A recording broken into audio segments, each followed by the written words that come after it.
뒤편으로 갔는데 그들이 빵을 가져오는 것을 잊었습니다. 예수께서 말씀하셨습니다. 조심하라. 바리새파 사람들과 사두개파 사람들의 노력을 주의하라.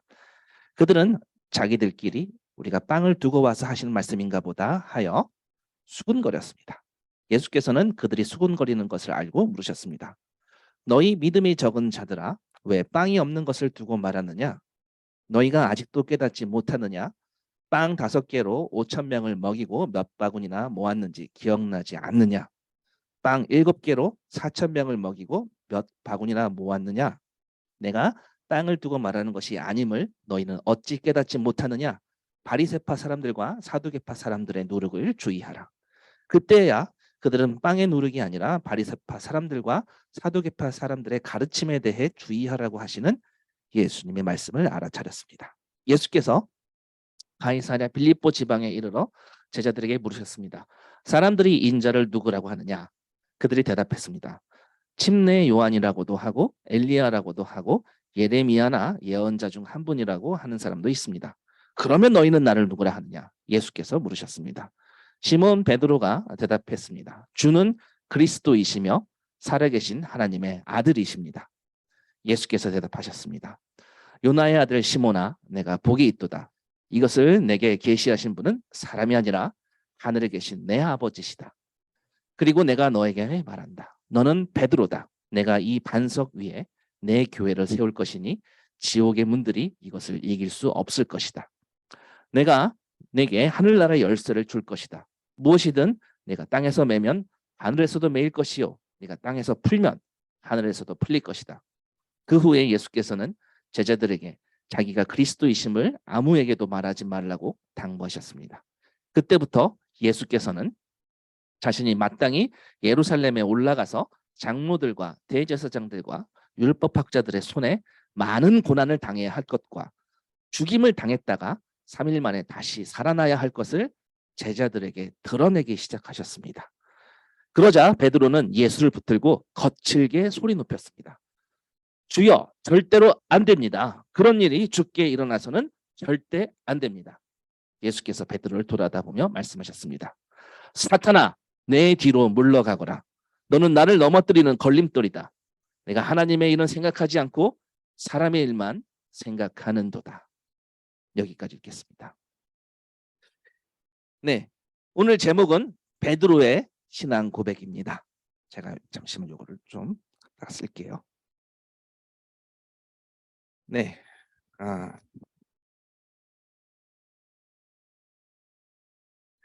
베드로의 신앙 고백인데요. 베드로가 신앙 고백을 뭐라고 했죠?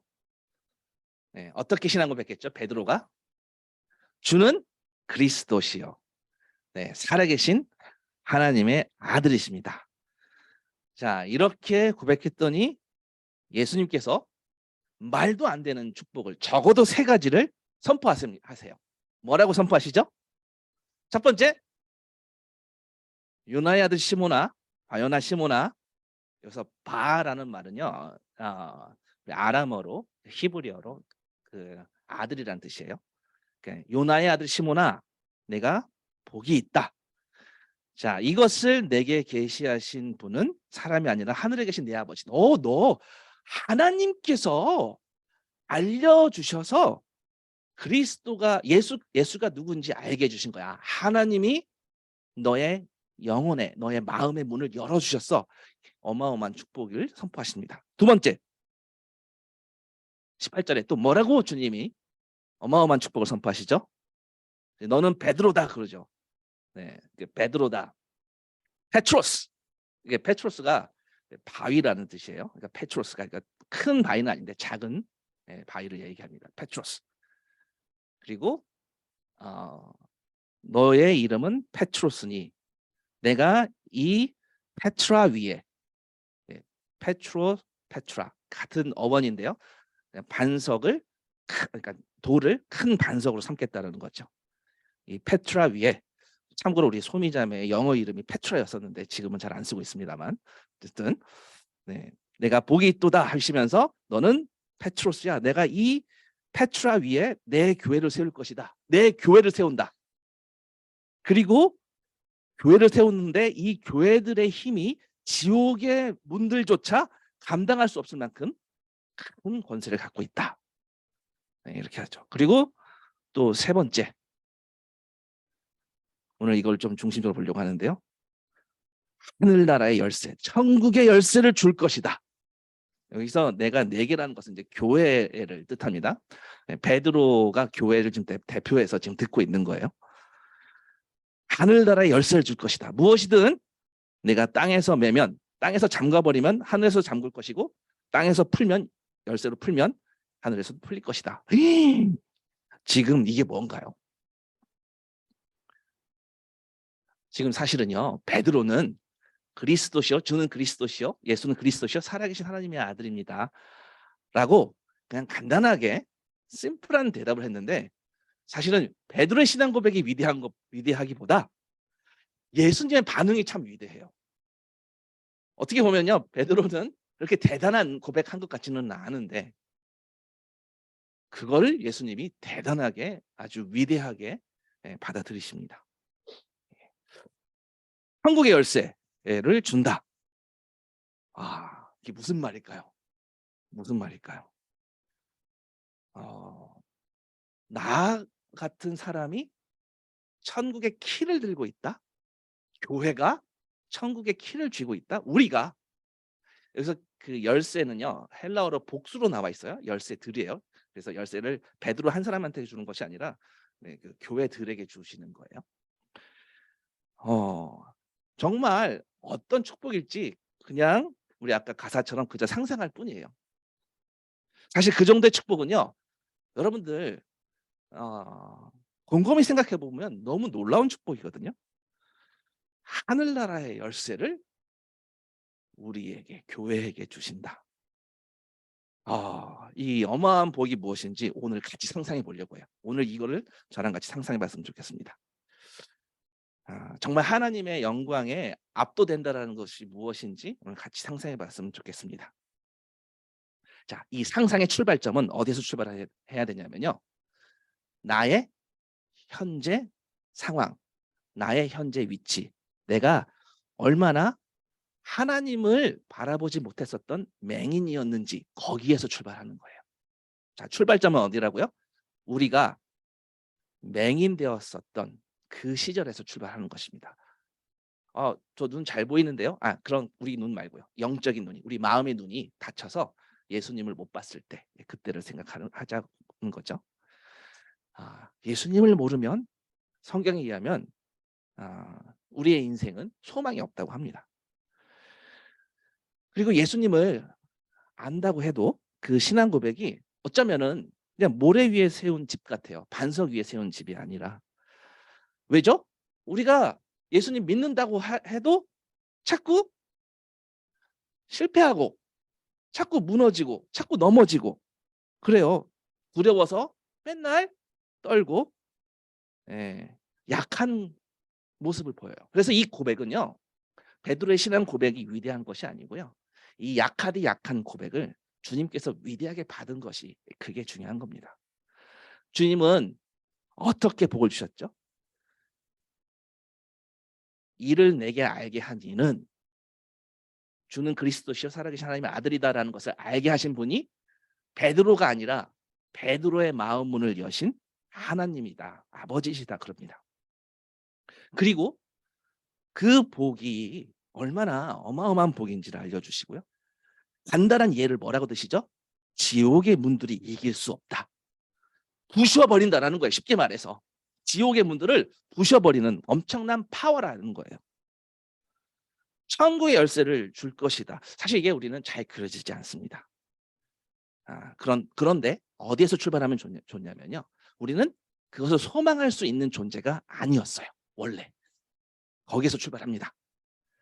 근데 예수님을 믿고 우리가 거듭나서 하늘나라의 열쇠를 준다라는 그 간극을 우리가 좀 상상을 해봤으면 좋겠어요. 이게 말도 안 되는 그림이거든요. 이런 걸 감히 바랄 수 있었나요? 없었나요? 우리가 감히 바랄 수 없었습니다. 얼마나 말도 안 되는 것들이었는지 본문을 볼게요. 8절이에요. 8절에 보면요, 예수님은 믿음이 큰 자들이라고 했나요? 적은 자들이라고 했나요? 믿음이 적은 자들이라고 하셨어요. 왜냐하면 왜 떡이 없는 것을 두고 빵이 없는 것을 두고 먹을 게 없는 것을 두고 말하느냐 그러시죠. 자, 이 제자들의 모습은요, 사실 빵에 사로잡힌 우리들의 모습을 대변하고 있어요. 예수님은요, 이 바리새파 사람들과 사두개파 사람들의 노력을 조심하라는 말씀이었는데, 이 제자들은 빵 얘기하시는 거, 먹을 거 얘기하시는구나, 이렇게 받아들인 거예요. 자, 여기서 바리새인의 누룩과 사두개인의 누룩이 나오는데, 자, 누룩은 무슨 뜻일까요? 누룩.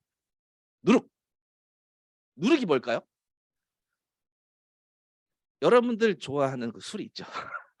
거기 그 발효시킬 때 만드는 그런 누룩 아시죠? 빵 만들 때 들어가는 누룩. 그런 거가 바로 처음에 작게 시작해서 점점 부풀어 나는 것입니다. 그래서 누룩은요, 영향력에 대한 상징입니다. 그래서 빠른 속도로 퍼지면서 결국 다 장악해 버리는 어떤 현상을 두고 누룩이라고 성경은 이야기하고 있어요. 자, 빵을 만들 때 누룩을 넣고 빵이 점점 부풀어 나는 거죠. 발효됩니다. 그러니까 빵을 구우면은 이제 그 안에 있던 누룩들이 이 기포를 형성해서 빵이 아주 부드럽고 딱딱한 빵이 아니라 아주 소프트한 빵이 되는 거죠. 처음에는 이 누룩이 들어갔는지 안 들어갔는지 몰라요. 보여요, 안 보여요? 잘 안 보여요. 미미합니다. 그렇지만 조금 지나면 전체로 다 확산된다라는 거죠. 주로 성경에서는 나쁜 영향력을 상징하기도 합니다. 지난주에는 그런 의미는 아니었었는데, 지난주에는 이제 천국이 우리의 우리가 알지 못할 때 갑자기 선명하게 드러나는 사실을 이야기하기 위한 비유로 썼는데요. 오늘은 좀 나쁜 의미예요. 적은 누룩, 이 온 덩어리에 퍼지는 것을 알지 못하느냐라고 바울이 고린도전서에 이렇게 썼거든요. 적은 누룩이 온 덩어리에 퍼지는 것. 이 말씀처럼 나쁜 영향력의 확산을 가지고 이제 누룩이라고 비유를 하는 거예요. 제자의 삶에 대표적인 악한 영향력 두 가지를 설명하셨는데, 하나는 누구의 누룩? 바리새. 그 다음은 또 누구의 누룩? 사두개인의 누룩. 바리새인의 누룩, 사두개인의 누룩. 자, 바리새인의 누룩은요, 위선적인 가치가 아니에요. 그러니까 겉만 꾸미고 내용은 관심이 없고, 겉에 꾸미는 거 있죠. 뭐 공로를 꾸민다든지, 내 인생의 타이틀을 붙인다든지, 어떤 내 노력으로 어떤 신앙의 외형을 막 갖추었지만 속은 없다라는 거예요. 그럼 사두개인의 누룩은 뭘까요? 사두개인의 누룩은 사두개인과 제사장들과 또 헤롯이 추구하는 목표가 비슷해요.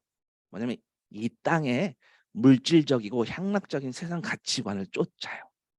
그냥 이 땅이 전부다, 부활이 없다, 그런 거죠. 그런 가치관을 하나님 말씀과 적당히 섞어버리는 것이 사두개인의 누룩이에요. 자, 우리의 마음을 한번 여러분 살펴봅시다.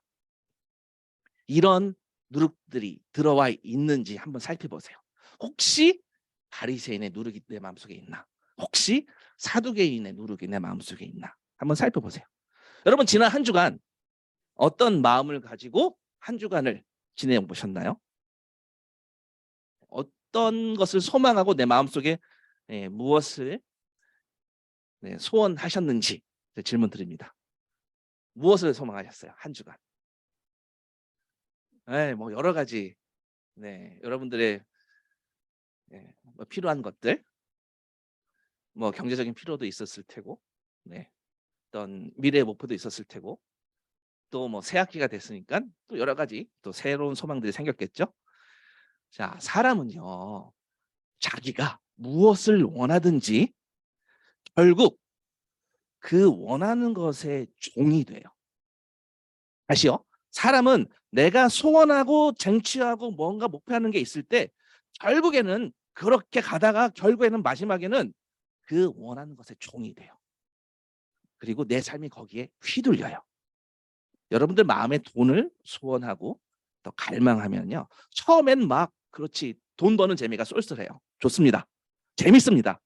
그리고 그 종잣돈 가지고 또 다음 것을 나가고 그러면요. 재테크하고 돈 불리는 재미가 쏠쏠하죠. 그러니까 월급 가지고 불릴 수 있는 세계가 아니죠.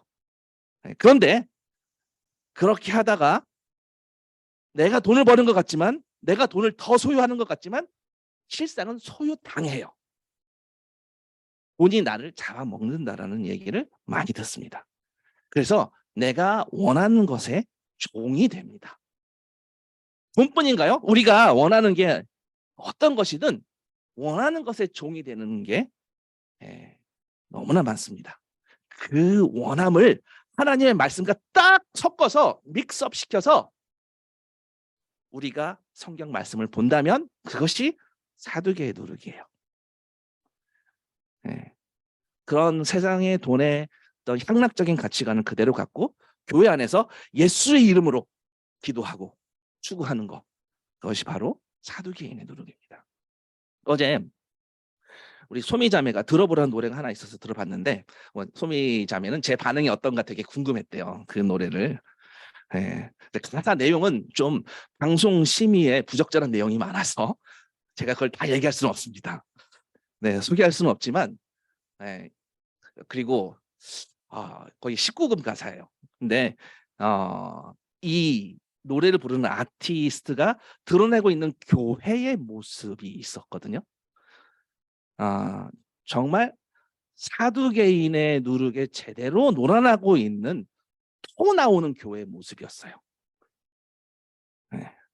그 아티스트가 굉장히 아주 교회를 잘 아는 크리스천인 것 같아요. 제 생각에는 교회를 잘 아는 크리스천인 것 같아요. 교회 안에서 얼마나 토 나오는 짓들을 하고 있는지. 그 중에 이런 가사가 있어요. You should check my algorithm이라는 이거 있어요. 가사가 check my 그러니까 알고리즘을 한번 체크해 보라는 거예요. It's not much different from the old me. 나의 예전에 내가 찾아서 검색하고 나의 알고리즘과 크게 다르지 않아. 이런 가사가 있었어요. 예전에 나와 별반 다를 게 없거든. 그러니까 교회 안에서 예전에 사두개인들이 꿈꿨던 것을 하나님 말씀과 섞는다라는 거죠. 이게 정말 우리의 그 사두개인의 누룩이에요. 세상 가치관과 하나님을 섞는 거죠. 근데 우리가 이렇게 되기가 쉬울까요? 어려울까요? 쉬워요. 되게 쉬워요. 사실 우리는 현재 모습이 그래요. 현 주소예요. 우리의 실상이에요. 혹시 여기서 난 그런 사람 아닌데 하시는 분 손 들어보십시오. 없을 것 같아요. 자신 있게 말할 사람이 없습니다. 여러분 폰 검색창에 지난 한 주간 검색 단어가 뭐였는지 한번 보세요. 여러분들 혹시 자기 검색 기록 같은 게 있으면 그럼 내가 추구하고 쫓아갔었던 것이 무엇인지 잘 나올 거예요. 그걸 기가 막히게 잘하는 네이버랑 구글이 우리한테 기가 막히게 제 마음에 드는 걸 계속 추천해줘요. 그렇죠? 딱 맞게 추천해줘요. 뭐 요즘 돈의 흐름, 뭐 요즘 뭐 맛집, 우리 핫한 거. 근데 맞아요. 그 검색해야 돼요. 검색하지 말라는 거 아니에요. 먹고 살아야죠. 당연해요. 제 검색하지 말라는 얘기가 아닌데 목사님 우리가 먹고 살 게 없으면 어떡해요? 안 되잖아요. 그러려면 좀 그런 것도 찾아보고 해야죠. 저는 동의합니다. 그러나 예수님이 하는 말씀 들어보세요. 16장 8절에 믿음이 적은 자들아. 근데 저도 믿음이 적은 자이기 때문에 저도 예수님한테 이런 얘기 들을 수 있을 것 같아요. 왜? 빵이 없는 것을 먹고 사는 것을 두고 말하느냐? 왜 먹고 살 걱정하냐? 이런 말씀이잖아요. 9절, 10절에 예수님은요. 너희가 아직도 깨닫지 못하느냐라고 좀 안타까운 마음이신 것 같아요.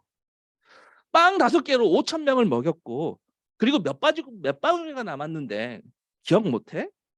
또 10절에는 빵 7개로 보리떡 7덩어리로 4,000명을 먹이신 것을 얘기하시잖아요. 그러니까 먹고 사는 문제 너무 우리가 함몰되어 있으니까 그게 진짜 그게 진짜 우리가 먹어야 될 것이 아니야. 예수님은요. 요한복음에 보면은 '나는 생명의 떡.'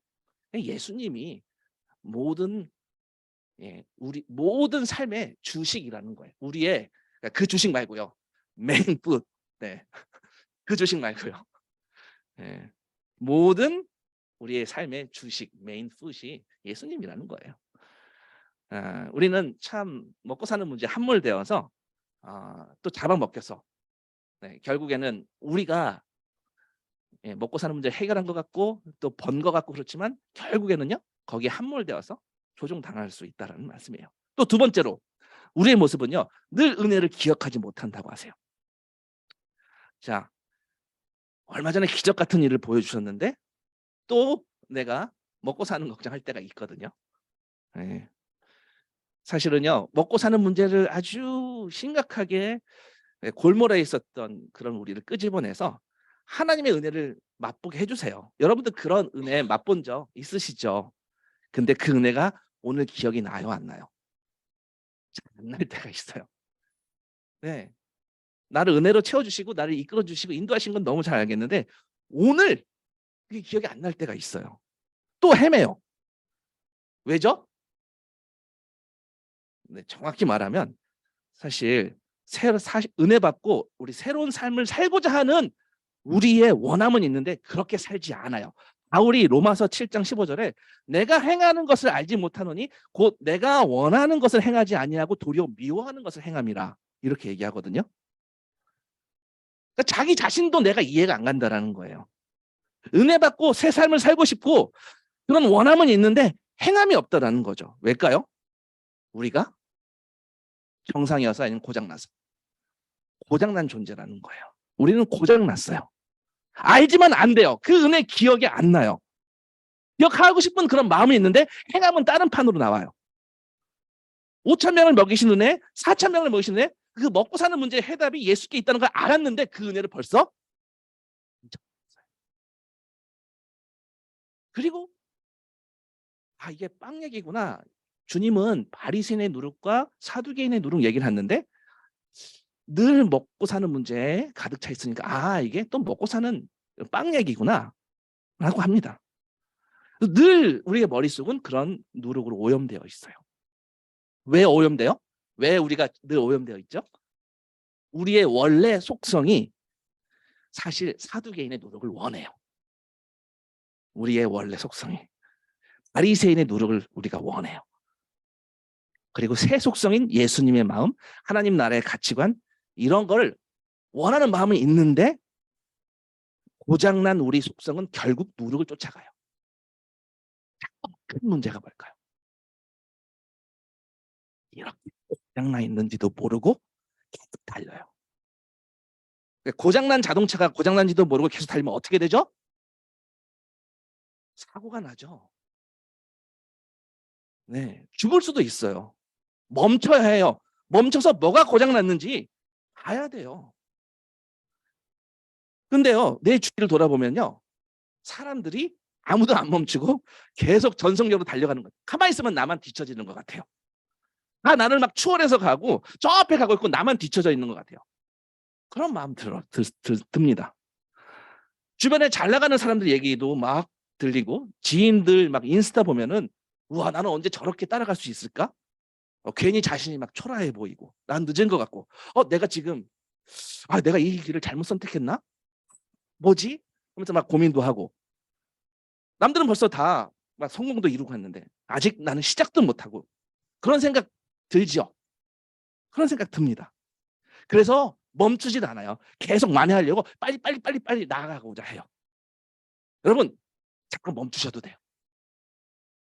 멈춰도 돼요. 멈춰서 뭐가 고장난 부분인지 살펴봐야죠. 고장난 채 계속 가면은 어떻게 된다고요? 결국 대형 사고가 납니다. 제가 보기에는요 전부 그냥 고장난 대로 그냥 달리기만 하는 인생들이 참 많아 보여요. 이게 멈춰서서 고장난 부분을 좀 돌아보고 체크해보고 좀 자각할 시간을 가지시면 참 좋겠다. 저는 그렇게 생각합니다. 그런 거를 가다가 말고 멈춰 있는 거를 혹은 2보 전진을 위해서 1보 후퇴하는 것을 그런 걸 이제 리트릿이라고 하거든요. 리트릿. 전쟁에서 막 공격해서 전진하다가 역공당할 때, 아 잠깐 내가 상황 봐서 다시 공격해야지 하고 좀 후퇴할 때, 그것을 리트릿이라고 그래요. 자, 이때 리트릿 하지 않으면 죽어요. 예, 공격받고 죽습니다. 우리는 지금 스피리추얼 리트릿이 필요할 수 있어요. 정말 필요할 때일 수 있습니다. 그래서 리트릿이라는 게 교회 안에서는요, 수양회라는 뜻이 있어요. 수양회라는 뜻이. 세상에 나가서 싸우다가 예, 잠시 멈춰서서 수리하고 주님으로부터 다시 재충전받고 다시 나가는 거죠. 저희 교회도 뭐 작년에 뭐 겨울 수양회 뭐 1월, 2월에 했었던 적도 있었고 6월 달에 요나서 수양회도 했었고 그랬습니다. 올해도 꼭 교회적으로 그 리트리트 하는 시간을 가졌으면 좋겠다라는 생각이 드는데요. 여러분들이 한번 휴가들도 한번 맞춰보시고, 네, 뭐 여름 휴가 받을 때 교회적으로 같은 기간에 하면 좋겠죠. 그렇기 때문에 여름 수양회 이런 것도 하면 좋겠죠. 갑자기 지금 여름 수양회 광고를 하고 있는데 여러분들 그렇게 좀 리트리트 할 수 있는 시간들이 있었으면 좋겠습니다. 자, 원래 얘기로 돌아가세요. 주님은 벌써 잊었느냐, 기억 못하느냐 하셨는데요. 네, 맞아요. 우리 너무 금방 주님을 잊고 새로운 삶을 살기보다는 늘 앞에 있는 문제, 먹고 사는 문제, 그 걱정이 앞서 있습니다. 우리가 이런 세상 걱정에 잠식돼서요, 그냥 고장난 자동차가 전속력으로 그냥 계속 가는 그런 모습, 우리가 그런 모습이지 않을까. 급기야 거기서 조금 성공하면요, 이제는 남들보다 조금 빠르다고 생각되어서 막 우쭐대기 시작합니다. 맞아, 역시 스펙이 좋아야 돼. 막 장착해요. 막 서연고 막 장착하고 막 달립니다. 뭐 좀 경력이 생기고 뭐 성공하면 뭐 팔로워들이 많이 생기겠죠? 막 그걸 장착하고 막 달려가는 거죠. 우쭐대면서 힘있게 달려가는 것처럼 보여요. 그래서 크리스천들도 이런 파워를 꼭 가지고 있어야 돼. 그래야 말빨이 먹혀. 이게 바른 말인가요? 사실 베드로의 신앙 고백은요, 주는 그리스도시요 살아계신 하나님의 아들이십니다라는 이 고백은요, 그리스도의 길이 무엇인지 알지 못하고 한 고백이었어요. 십자가의 길이 무엇인지 알지 못했어요. 하나님 나라의 자녀가 되는 게 어떤 건지 뭔지 모르고 고백한 거예요. 사실 베드로는 딴 생각하고 있었어요. 딴 생각하고 있었어요. 21절에 보시면은 예수님이요, 예루살렘에 올라가서 장로들과 대제사장과 사람들한테 고난을 받고 죽임을 당할 거라는 말씀을 하잖아요. 그것을 제자들에게 이제 드러내놓고 말씀을 하시기 시작하니까 22절에 베드로가, 지금 본문에는 좀 약하게 나왔는데요, 거의 멱살 붙들고 예수님한테 막 고함 지르면서 야단치는 모습으로 나와요. 절대 그러면 안 됩니다. 그런 일이 주님께 일어나면 절대 안 됩니다라고 목소리 높여서 거의 지금 싸우는 것처럼 얘기하는 거예요. 그때 예수님께서 베드로한테 뭐라고 하시죠? 사탄아, 내 뒤로 물러가거라 합니다. 왜요? 왜 사탄이었어요? 고백은, 입술의 고백은 있었는데 그 내용이 사탄적인 내용이었어요. 그렇기 때문에 베드로한테 사탄아 그런 겁니다. 맞아요. 사실 베드로는요, 우리의 모습을 대변하고 있어요. 우리가 정확히 베드로처럼 입술의 고백은 있는데 딴 생각으로 고백할 때가 있습니다. 베드로는요, 주는 그리스도시여 살아계신 하나님의 아들이라고 했죠. 사실은 엉터리 고백이었어요. 대단한 고백이 아니에요. 엉터리 고백이었습니다. 제가 놀란 건 그 엉터리 고백을 예수님이 말도 안 되게 받아들이시는 게 그게 위대한 거였어요. 그게 놀라웠던 거였어요. 사실 우리가 다 베드로처럼 동상이몽을 꿈꿉니다. 베드로는요, 힘있게 세상을 정복할 그런 파워풀한 왕을 그리고 있었습니다. 힘없이 당하는 십자가 절대 안 돼요. 절대. 주님 압도적인 영향력과 5천 명을 먹이시는 그런 빵빵한 재력과 능력 있는 왕이시잖아요. 이게 지금 베드로의 속마음이에요. 그래서 베드로는 정확히 우리의 모습을 대변하고 있습니다. 성공하는 크리스천은 이런 거지. 힘이 있어야 돼. 능력이 있어야 돼. 영향력 가빈 위치에 가야지 잘할 수 있다라고 생각하는 우리랑 베드로랑 동일한 모습입니다. 주님이 그때 사탄아, 내 뒤로 물러가거라. 이게 베드로에게만 한 말씀이 아니에요. 베드로를 대변한 우리에게 하신 말씀입니다. 우리의 모습 너무 소망이 없죠. 열심히 고백을 했는데 내 동상이몽으로 다른 생각하면서 고백한 거였어요. 어떻게 됩니까? 이런 어리석은 우리 어떻게 됩니까? 네. 거기에 대한 예시로 마태복음은요. 15장 21절부터 나오는 가나안 여인을 우리에게 제시하고 있어요. 15장 21절부터 예수님이 이제 두로와 시돈 지방으로 가세요. 거기에 22절에 보면요. 사탄 같은 절망뿐인 우리들을 대신해서 한 여인이 외치고 있어요. 뭐라고 외칩니까? 다윗의 자손 예수여, 그리스도시여, 살아계신 하나님의 아들이시여, 나를 불쌍히 여겨주세요. 저 맨날 은혜 까먹고 저 해봤자 안 돼요. 주님, 내 딸이 귀신이 들려서 괴로워하고 있습니다. 우리도 똑같아요. 사탄 같은 우리, 귀신 들린 우리들 너무 괴로워요. 주님, 그렇고 제 주변도 그렇고 정말 흉측하게 세상에 사탄에 잘 사로잡혔습니다. 주님, 제 힘으로는 도저히 빠져나올 수가 없습니다. 저는 이번 한 주도 세상에서 하나님의 백성 살아가려고 했지만 또 흉악하게도 양다리 걸치면서 바리새인의 누룩, 사두개인의 누룩, 네, 그거를 다 받아들인 게 저였어요. 주님, 저 불쌍히 여겨주세요. 너무 괴로워요. 제 힘으로 안 돼요. 다윗의 자손 예수요, 나를 불쌍히 여겨주시옵소서. 저는 도저히 안 됩니다. 근데 이런 고백들이요, 이런 간절한 절규에도 불구하고 주님 바로 응답해 주실 것 같은데도 불구하고 아무 답이 없어 보일 때가 있습니다. 15장 23절처럼요. 15장 23절 보면은 예수님이 이 여인에게 대답하셨나요? 안 하셨나요? 23절에 예수님이 한마디도 대답하지 않으셨어요. 제자들이요, 예수님한테 와서 저 여자를 돌려보내 주십시오라고 간청합니다. 심지어 제자들이라고 한 그리스도인조차 그렇게 예수님 붙들지 말라고 보내주세요라고 합니다.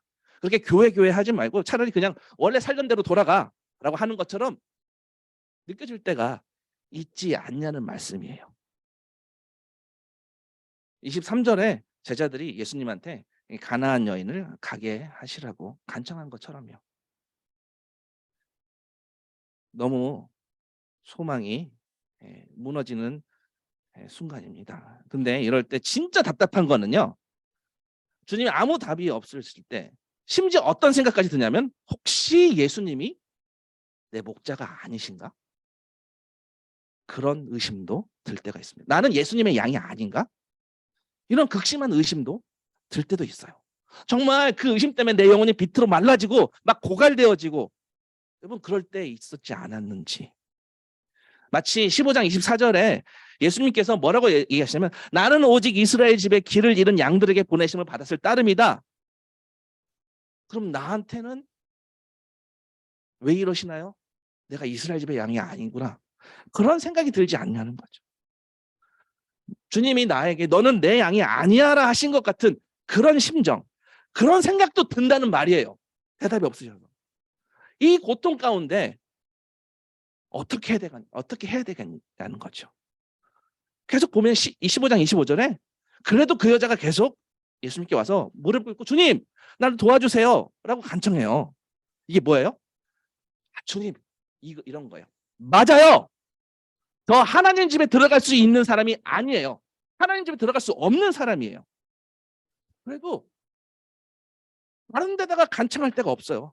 다른 데 갈 데가 없어요. 주님밖에 내가 갈 데가 없어요. 저를 제발 도와주세요. 주님이 저를 도와주시지 않으면 저는 제 인생은 아무 의미가 없어요. 불쌍히 여겨주세요. 이렇게 이야기하는 거예요. 근데 야속하게도 이런 여인에게 주님 뭐라고 하시냐면요, 이 정도쯤 되면은 주님이 그래 너의 인내를 내가 칭찬한다 그래야 되잖아요. 근데 뭐라고 하시냐면 26절에 뭐래요? 네, 내 자녀들의 빵을 집어서 개들에게 던져주는 것이 옳지 않다라고 하세요. 와, 해도 너무하신 거 아닌가요? 이 정도 인내하면 어우 그간 고생했다 하면서 예, 우리 뭐 금도끼 은도끼 저 이야기처럼 네가 새도끼 정직하게 했으니 내 금도끼도 은도끼도 새도끼도 다 내 것이야라고 해주시는 그런 삼중 축복을 주셔야 될 것 같은데, 근데 아무런 답이 없어요. 그냥 개들에게 주는 게 맞다. 어떨 때는요 그런 상상도 들어요. 내가 아무리 간구해봤자 소용없어. 그러시는 것처럼 느껴져요. 개들에게 던짐이 마땅하지 않아. 정말 완전히 나를 버러지 저주받은 영어로 취급하시는 거 아닌가 싶기도 할 때도 있지 않냐는 얘기예요. 가나안 여인이 이런 기분이었을 것입니다. 자녀의 떡을 취하여 개들에게 던짐이 마땅치 않다라는 얘기를 들었을 때요. 주님 어떻게 해야 됩니까? 그랬을 때 이 여인의 반응을 보세요. 27절 15장 27절 주님 그렇습니다. 맞아요. 저 저주받은 인생이에요. 그러나 개들도 주인의 상에서 떨어지는 부스러기는 얻어먹습니다. 이게 무슨 뜻이에요? 네. 주님 끝까지 나를 외면하실 것 같은데 그런 마음 들어요. 사실 저 외면 당하는 게 사실 마땅한 사람이에요. 저 그것도 모르고 이제까지 이렇게 참다 보면 하나님의 보상이 올 거라고 착각하고 있었네요. 그냥 원래 나는 하나님의 자녀가 아닌데 괜한 걸 바랬네요. 주님 그렇게 저를 버리신다는 결정하셔도 주님 결정은 제가 거기에 뭐라고 할 수 없습니다. 주님이 저를 자녀로 받아주셔야 된다고 제가 주님께 마땅히 바랄 수 있는 게 아니에요. 저는 오히려 사탄이 받아야 할 그 벌과 저주가 마땅합니다. 사실은. 주님의 결정 그래서 어떻게 주시든지 안전하세요. 그렇지만 주님, 저 주님의 상에 먹고 마시는 그런 자녀는 못 되어도 상 밑에서 가끔 떨어지는 부스러기 그거라도 주신다면, 그렇게라도 주님 집에 붙어 있을 수만 있다면 저는 제 발 한 발자국이라도 주님 곁에 들을 수 있다면 저는 자녀가 아니어도 되고요. 절 개라도 불러도 되고요. 무엇이든지 그렇지만 붙어만 있게 해주세요. 저 불쌍히 여겨주세요. 이런 뜻이에요. 그때 주님이 28절에 이렇게 말씀하십니다. 여자여 참으로 내 믿음이 크도다. 내 소원대로 될 것이다. 바로 그때 그 여자의 딸이 나왔습니다. 우리는요 사실은 사탄 같은 우리들한테는요 어떤 결정이 주어져도 주님의 결정은 틀린 결정이 아니세요. 오늘 주님이 우리에게 보여주신 한 예시는요, 천국에서 큰 믿음이 무엇인지, 진짜 믿음은 무엇인지를 알려주시는 것처럼 느껴져요. 고장났었던 우리가 어떻게 다시 일어나야 할지를 알려주는 힌트가 돼요. 주님 저 고장났습니다. 저를 불쌍히 여겨주세요. 사탄과 같은 저를 불쌍히 여겨주세요. 그 외침이 결국 보잘것없는 믿음이 적은 우리가, 늘 누르게 취해 있던 우리가 어떤 믿음을 선포받는지를 봤으면 좋겠습니다. 어떻게 다시 일어나야 될지 알려주시는 것 같아요. 역설적이지만 이런 고백이 결국 천국의 열쇠를 주게 된다라는 축복으로 이어지는 것 같습니다. 우리는 맞아요. 가나안 여인처럼 원래는 축복의 이 바운더리 밖에 있었던 저주받은 인생들이었습니다. 우리의 아이덴티티는 원래 그랬습니다. 그렇지만 천국의 열쇠가 이 개한테 주어진다는 게 얼마나 놀라운 일이냐는 거예요. 뭐 상상할 수 있겠습니까? 우리 말도 안 되는, 우리는 늘 어리석은 마음을 갖고 제대로 알지도 못하고 주는 그리스도시여 살아계신 하나님 아들이라고 했는데, 엉터리 고백했는데, 주님의 선포는요 음부의 권세가 이기지 못하는, 세상에 감당하지 못하는 그런 교회 되게, 그런 우리가 되게 해주시겠다는 선포예요. 베드로의 신앙 고백이 위대한 것이 아니라 제대로 알지도 못하고 한 엉터리 고백을 주님이 거기에다가, 그 고백 위에다가 주님이 하실 일을 선포해 주셨어요. 우리도 고백할 때 주님께 알지 못하고 고백할 때가 참 많습니다. 사두개와 같은 마음으로 주님 할 때가 있습니다. 입은 예수님 하지만 속으로 세상으로 꽉 차 있어요. 베드로처럼요. 근데 이런 엉터리 고백에다가 이런 말도 안 되는 허당 고백 위에 선포하시는 주님의 은혜, 상상이 안 됩니다. 주님은 이 엉터리 고백 위에 주님의 교회를 세우시겠다고 베드로와 우리들에게 약속하셨습니다. 16장 19절에 천국의 열쇠는 아까 말씀드렸던 것처럼 단수가 아닌 복수로 되어 있어요. 예수님, 제 고백은 지금 너무나 부족해요. 그렇지만 이 고백을 한 모두에게, 다수에게, 전부들에게, 교회에게 천국의 열쇠가 주어진다는 약속이에요. 이게 얼마나 말이 안 되는 은혜입니까? 그래서 여러분요, 부족하지만 여러분들의 신앙 고백을 꼭 하시면 좋겠습니다. 저희가 침례식 또 침례 신앙 고백하는 게 우리가 할 수 있어서 하는 게 아니에요. 그 고백을 주님께서 이루시겠다는 거예요. 내 고백이 완전하지 않더라도 그냥 어린 아이처럼, 애처럼 초보적이어도 주님이 이루시겠다는 약속이에요. 이 고백 위에, 우리의 연약한 삶 위에 주님은요, 어떤 선포를 하시냐면 음부의 권세를 이기게 하세요. 여러분, 세상에서 가장 강력한 권세가 뭐라고 생각하십니까? 가난한 자, 부한 자 상관없이, 그런 거 상관없이, 뭐 예나 지금이나 몇천 년 전이나 지금이나 몇만 년 전이나 지금이나 뭐 상관없이 늘 강력한 권세가 뭔가요? 누구나 이 권세에 굴복하고 있는데 무슨 권세죠? 바로 죽음의 권세예요. 죽음의 권세. 죽음은 모든 것을 다 삼켜버립니다. 우리의 청춘도 삼키고 우리의 미모도 삼키고 여러 가지를 다 삼켜요. 우리의 권력도 우리의 부귀도 다 소멸시킵니다. 죽음은 모든 것의 종점이에요. 그러나 성경은요, 이 죽음보다 더 두려운 권세가 있다고 합니다. 그것은 계시록에서 말하는 둘째 사망이에요. 둘째 사망. 죽은 우리가, 잠든 우리가 다시 다 일어나서 정말 그때 선포받는 사망이 가장 두려운 사망이라고 했습니다. 마태복음 16장에서 반석 위에 세워진 교회는요, 음부의 권세가 이길 수 없다라는 것은요, 죽음과 지옥의 권세를 모두 다 한포적으로 포함해서 얘기하는 것입니다. 이 지옥의 권세, 원문에는요, 지옥의 문이라고 되어 있어요. Gates of Hell. 이 문이 결코 교회를, 우리를 이길 수 없다라고 말씀하세요. 왜요? 왜요? 말도 안 되게요. 바로 우리가 선포한 그 엉터리 고백 때문에. 우리 대단한 고백한 게 아닌데, 사탄도 할 수 있는 고백인데, 근데 주님이 대단한 고백을 하신 거예요. 뭐라고요? 우리가, 교회가 죽음의 문이 감당하지 못한다는 것이죠. 이 세상의 어두움이 결국 다 무너진다는 겁니다. 그 열쇠를 누가 소유했습니까? 주님이 그 열쇠를 교회에게, 우리에게 그 키를 주셨어요.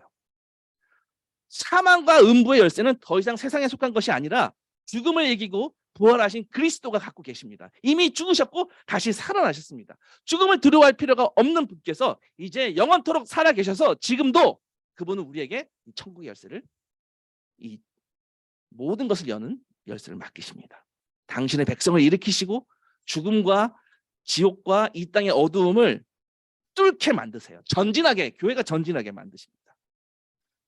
죽음을 두려워하지 않게 만들고요. 단순히 여기서 끝나는 게 아니라 세상을 살아가는 동안 지속적으로 우리에게 드리워지는 죽음의 그림자들을 극복해 하신다는 말씀이에요. 죽음의 그림자가 뭐가 있죠? 질병이 그럴 수 있죠.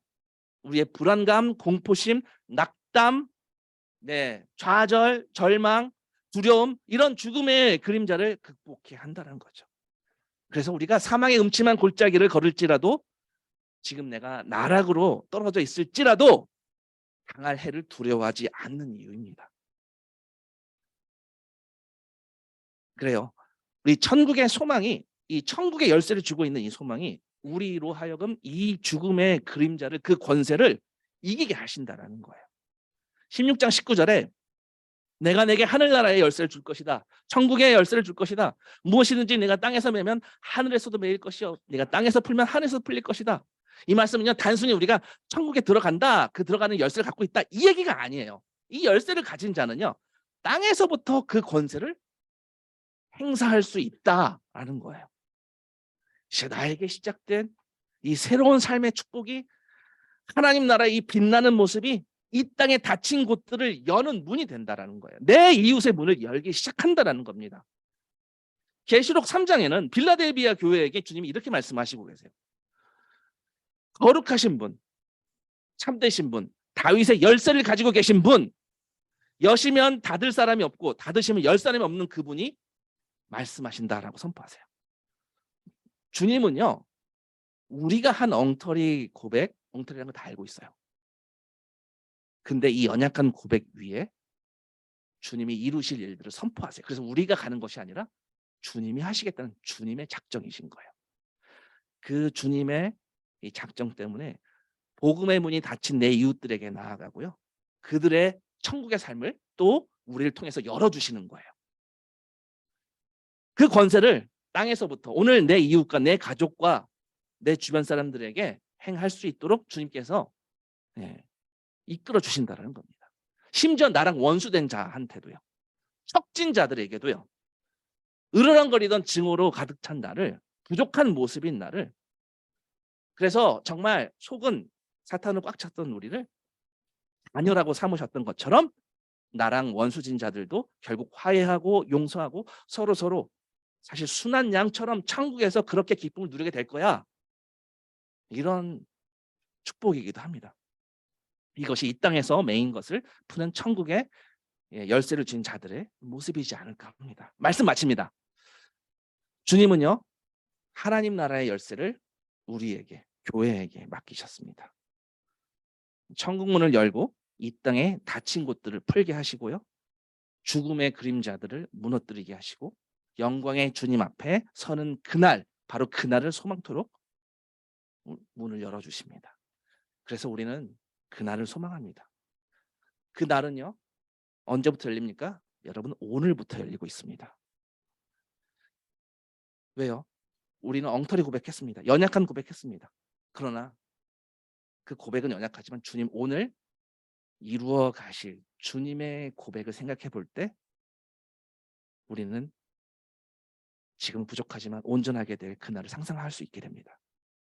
허투루 한 고백도, 엉터리로 한 고백도 주님이 이루어 가시는 그 모습을 우리가 경험하게 될 것입니다. 그래서 우리가 결국 완결되어지는 그날을 상상하게 됩니다. 우리의 모습 그날 어떨까요? 이 땅에서 닫힌 문들, 모든 원수되었던 자들과 함께 평화를 이루고 마치 사자와 어린 양이 뛰노는 것처럼 말도 안 되는 일이 벌어지게 되겠죠. 말이 안 되는 일이 한두 가지가 아닌 몇억 가지, 몇 수십억 가지 일들이 벌어질 것입니다. 제일 말이 안 되는 게 뭘까요? 믿음이 적은 자들이었던 우리가 하나님 말씀과 적당히 섞어버리는 사두개인의 누룩을 좋아하는 우리가 그날 주님 앞에 서게 되는 게 그게 제일 말이 안 되는 겁니다. 코 나오는 모습이었는데 왜 빵이 없는 것을 두고 말하느냐, 그렇게 안타까워하시면서 왜 먹고 살 걸 정말 하느냐 하던 우리에게 영원한 양식인 예수 그리스도를 먹고 마시는 자가 그날 될 거기 때문에요. 늘 은혜를 기억하지 못하는 우리가 늘 주님의 은혜 앞에서 찬양하고 기뻐하게 한다고 주님께서 그렇게 말씀해 주고 계십니다. 고장난지도 모르고 계속해서 달리던 우리가 이제 완전해져서 주님 앞에 서 있게 될 것입니다. 사탄아 내 뒤로 물러가라, 그런 자였는데 이제는 어여쁜 내 신부라고 불러주십니다. 5천 명을 먹일 수 있는 재력과 능력 있는 왕만 꿈꾸던 나를 네가 왕의 상속자야, 이렇게 칭해 주십니다. 사탄같이 절망꾼인 우리를 이렇게 세워주시고, 말이 안 됩니다. 우리의 부족한 신앙 고백, 우리가 이루어가는 것이 아니라 주님께서 이루시겠다고 하셨습니다. 말이 안 되는 일이 벌어질 것입니다. 여러분, 오늘부터 오늘 말씀을 한번 상상해 보시고 우리 아까 시작 때 봤었던, 함께 들었었던 그 찬양을 한번 다시 고백해 보면 좋겠습니다. 다시 한번 들으면서 예배 마치도록 하겠습니다.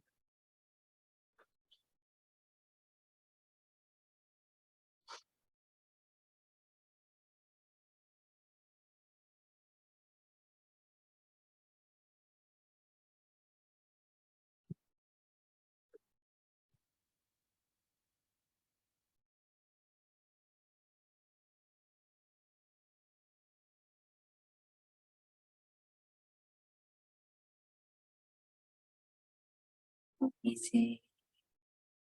당신 곁에서 걷는다면 어떨까? 그저 상상할 뿐이지. 당신 앞에서 나 보게 돼. 당신 모습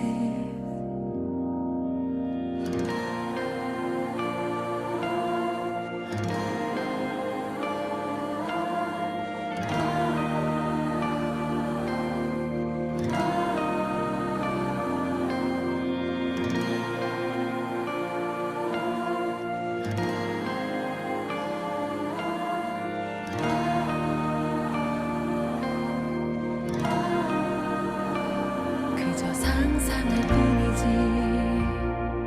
그분 앞에서 내가 발견돼. 그날이 올 것을 그저 상상일 뿐이지. 내 전부 다해 나 경배할 영원한 그날을 영광에 둘러싸여 춤추게 될까. 고요히 예수님 앞에서 경외하며 머물까. 주임제 앞에 설까. 굽혀 경배 드릴까. 입술로 할렐루야 한마디라도 가능할까. 그저 상상할 뿐이지.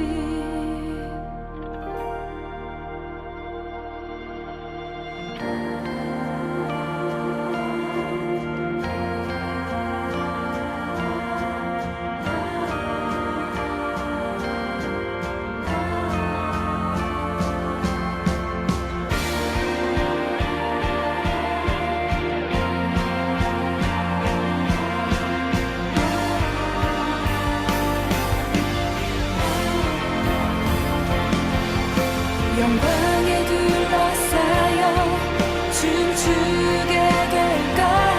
고요히 예수님 앞에서 경외하며 머물까. 주임제 앞에 설까. 굽혀 경배 드릴까. 입술로 할렐루야 한마디라도 가능할까. 영광에 둘러싸여 춤추게 될까. 고요히 예수님 앞에서 경외하며 머물까. 주임제 앞에 설까. 굽혀 경배 드릴까. 입술로 할렐루야 한마디라도 가능할까. 영광에 둘러싸여 춤추게 될까. 고요히 예수님 앞에서 경외하며 머물까. 주임제 앞에 설까. 굽혀 경배 드릴까. 입술로 할렐루야 한마디라도 가능할까. 그저 상상할 뿐이지. 그저 그려볼 뿐이지. 그저 상상할 뿐이지. 내 전부 다해 나 경배할 영원한 그날을 그저 상상할 뿐이지. 그저 그려볼 뿐이지. 그저 상상할 뿐이지. 기도하겠습니다.